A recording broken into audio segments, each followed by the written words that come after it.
오늘은 제가 얼마 전에 그 119에 대해서 말씀을 드렸거든요.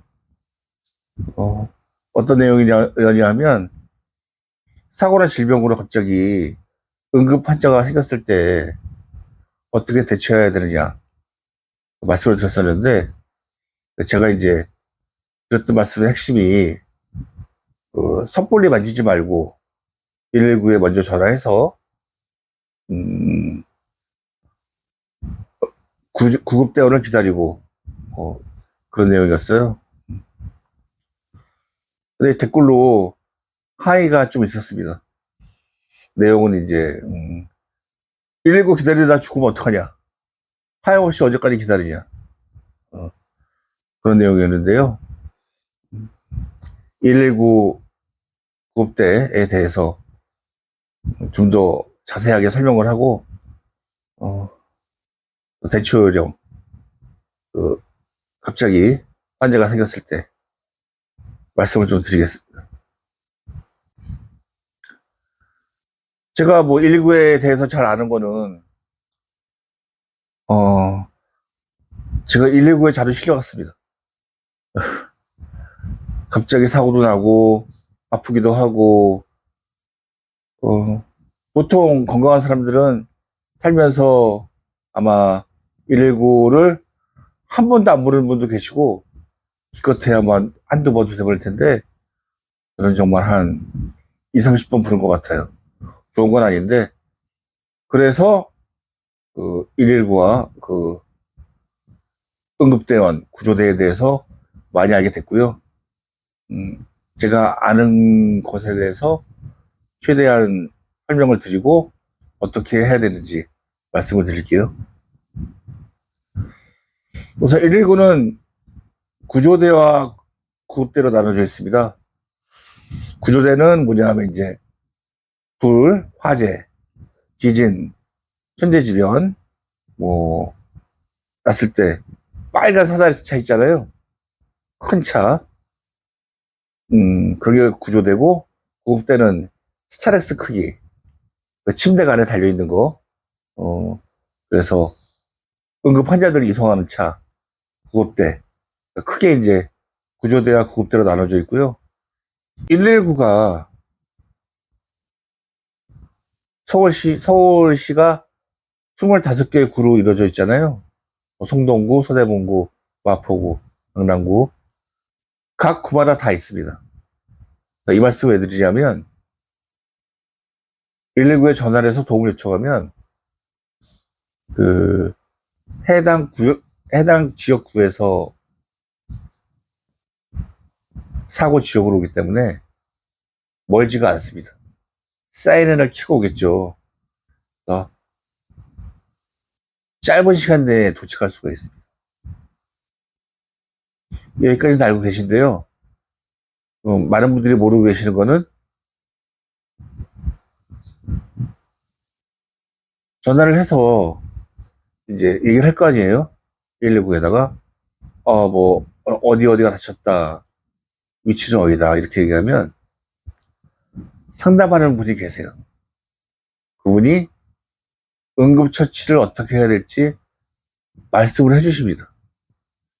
근데 이렇게 갑자기 가족이나 친구나 뭐 길거리에서 행인이 뭐 쓰러져 있거나 피를 흘리고 그러면 당황할 수밖에 없잖아요. 근데 119에서 거기 맞추어서 이제 어떻게 응급처치를 해라, 119 대원이 도착하기 전까지 말씀을 해주시고 코치를 해주시니까 정말 좋을 것 같아요. 길어봐야 5분 10분 내에 구급대원이 도착하니까 뭐 여러분이 말씀하시는 거 기다리다가 뭐 더 큰일 나면 어떡하느냐, 거기에 대한 답변은 되는 것 같습니다. 그리고 119를 호출해서 구급대원이 오시게 되면 세 분이 오시더라고요. 구급대원이 세 분이 오시고, 세 분 중에 한 명은 꼭 여자분이 오십니다. 저는 이 부분도 굉장히 잘 되어 있다고 생각하는데요. 그 환자나 피해자가 여성일 수 있잖아요. 근데 이제 그 여성분의 프라이버시도 있으니까 인공호흡을 하거나 뭐 옷을 벗어야 될 경우 있잖아요. 벗겨야 될 경우. 이럴 경우에는 꼭 여성 구급대원이 하시더라고요. 이런 거 보면 정말 우리나라 119 시스템이 잘 되어 있는 것 같습니다. 뭐 제가 저한테 뭐 외국에 나가봤느냐 말씀하시면 할 말은 없지만 뭐 들은 바에 의하면 미국 같은 경우는 뭐 다리가 부러져서 119를 불러도 뭐 몇백만 원 나오고 그런다고 그러더라고요. 자, 우리나라 119는 무료입니다. 무료. 그리고 또 이제 제가 몇 가지 말씀드리면 119를 부르셨잖아요. 그 다음에 중요한 거는 다음에 이제 2차 피해가 있을 수 있습니다. 길거리 같은 경우에 도로에서 이런 일이 발생하면 안타까운 일인데 구조하시던 소방대원이나 가족들이 그 큰 도로에서 구조하시다가 차에 치일 수도 있고, 예, 이런 일들을 뉴스에서 보신 적이 있을 거예요. 가장 중요한 게 119를 부르시면서 112 경찰 함께 부르시는 게 굉장히 중요합니다. 뭐 다 아시겠지만 112 경찰도 공짜입니다. 무료고요. 그분들이 이렇게 호출했다고 해서 야 바쁜데 왜 나 불렀어? 절대 그러시지 않습니다. 그래서 사고가 나면 뭐 유흥가나 길거리 도로에서 나면 119 부르시고 난 다음에 경찰도 함께 부르시면 119 소방대원들은 환자 구조하고 응급처치하고 경찰분들은 주변 통제하시고 폴리스라인 치시고 이렇게 2차 피해 입지 않도록 정말 중요한 것 같고요. 또 하나는 이제 사실 뭐 CPR이나 이런 거 익숙치 않은 분들이 많이 계시잖아요. 이럴 경우에는 주변에 사람 많이 모였을 경우에 뭐 이거 호흡을 잘하는 분 계신가요? 의료진 계신가요? 이렇게 해서 그 응급구조나 인명구조에 경험이 있으신 분들 찾는 게 중요한 것 같습니다. 꼭 의사 선생님이 아니더라도요. 간호사, 물리치료사, 뭐 작업치료사, 구조대원 경험이 있으신 분들 뭐 그런 분들이 없으면 할 수 없지만 뭐 소리 질러서 이렇게 도와주실 분이 있냐고 이렇게 말씀드릴 것도 굉장히 중요할 것 같아요.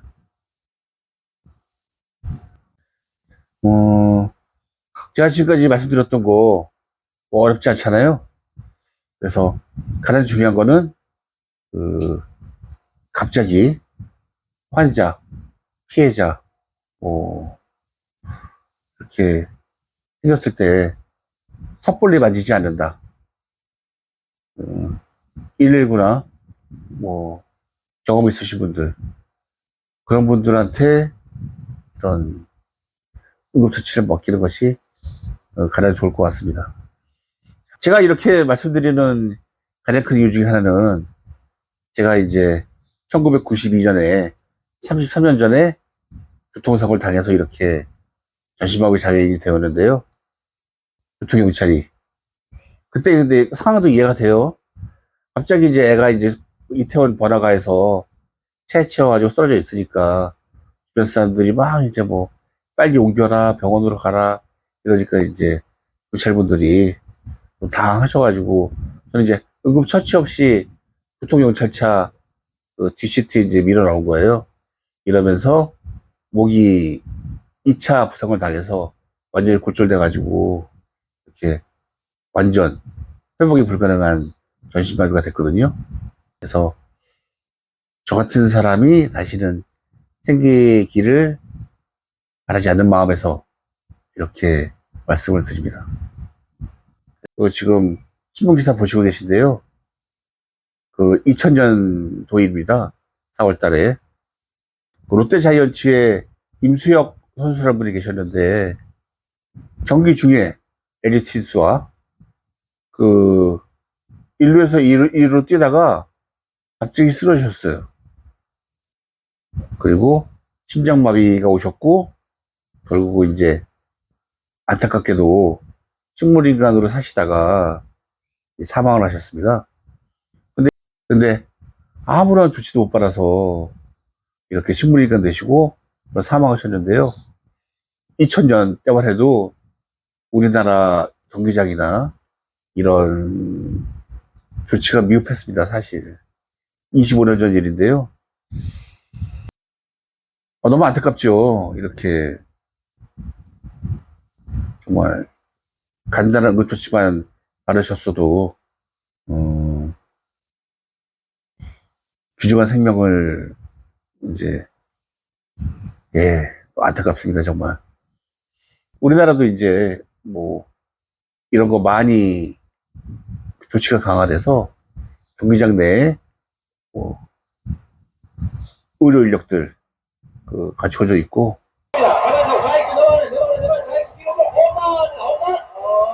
투수로 팬들의 사랑을 받았던 롯데자이언츠의 안타까운 임수혁 선수. 2000년 오늘 LG와의 잠실 경기 도중 2루에서 의식을 잃고 갑자기 쓰러졌습니다. 2루에 있던 임수혁 선수가 갑자기 쓰러졌습니다. 당황한 트레이너와 코치들은 몸을 주무르는 것 외에 별다른 응급조치를 취할 수 없었습니다. 이런 상황에 대처할 수 있는 의사도 없었고 수십 분이 지나 병원으로 옮겨졌지만 임 선수는 다시는 의식을 되찾지 못했습니다. 영원한 2루주자 임수혁 선수는 그 후 의식불명 상태로 10년 가까이 투병하다 2010년 41살의 짧은 생을 마감했습니다. 골든타임 안에 심폐소생술만 이루어졌더라면 어쩌면 막을 수 있었던 안타까운 사고였습니다. 이 사건을 계기로 선수들의 안전대책에 대한 관심이 커졌고 응급상황 개선책이 마련되기도 했습니다. 사고 이후 프로스포츠 구단들은 경기장 내 의료진과 구급차 배치를 의무화했습니다. 심장질환 대처에 대한 국민의 인식도 높아지면서 2009년 응급의료법 개정으로 가중이용시설에 자동심장 제세동기 설치가 의무화되는 등 사회적 지원도 확대됐습니다. 오늘 가져보겠습니다. 제가 말씀드렸던 고 임수혁 선수 영상이 유튜브에 많이 올라와 있거든요. 특히 이제 뉴스인데 안타까운 순간이지만 또 이것에 대한 뉴스와 응급처치가 강화됐다는 내용 올려드리니까 한번 보시면 좋을 것 같습니다. 정말 이렇게 충분히 살릴 수 있고 재활에 성공할 수 있는 사람들이 응급처치가 미흡해서 목숨을 잃거나 자해가 심해지는 경우가 없었으면 좋겠고요. 영상 보시면서 한번 여러분도 다시 한번 이제 경각심을 갖는 계기가 되면 좋겠습니다. 이 장면은 작년에 개봉했던 액션 영화인데 남자 주인공이 CPR 하고 이런 구조 상황에서 어떻게 대처해야 되는지 잘 나와 있거든요. 그래서 한번 보시라고 올렸습니다.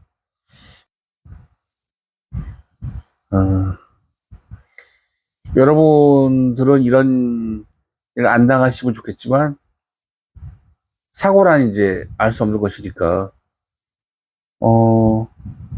제가 서울시 서대문구에 살거든요. 2023년에 지난년이죠.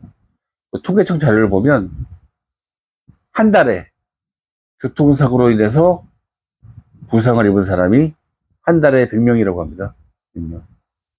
근데 이거를 전국으로 통계 따져보면 엄청난 숫자가 되겠죠. 예.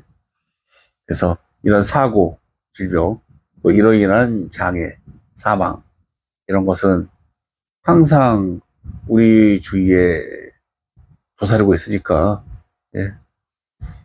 또, 이 장애인들 옆에 계신 분들, 여러분의 똑같은 사람들이거든요. 편견을 갖지 않고, 함께 하면 좋겠습니다. 내용이 좀 길었는데요. 저는 사실 학교에서 영어, 수학 가르치는 것보다 이런 거 배우는 게 실생활에 도움이 되지 않나 생각합니다. 감사합니다.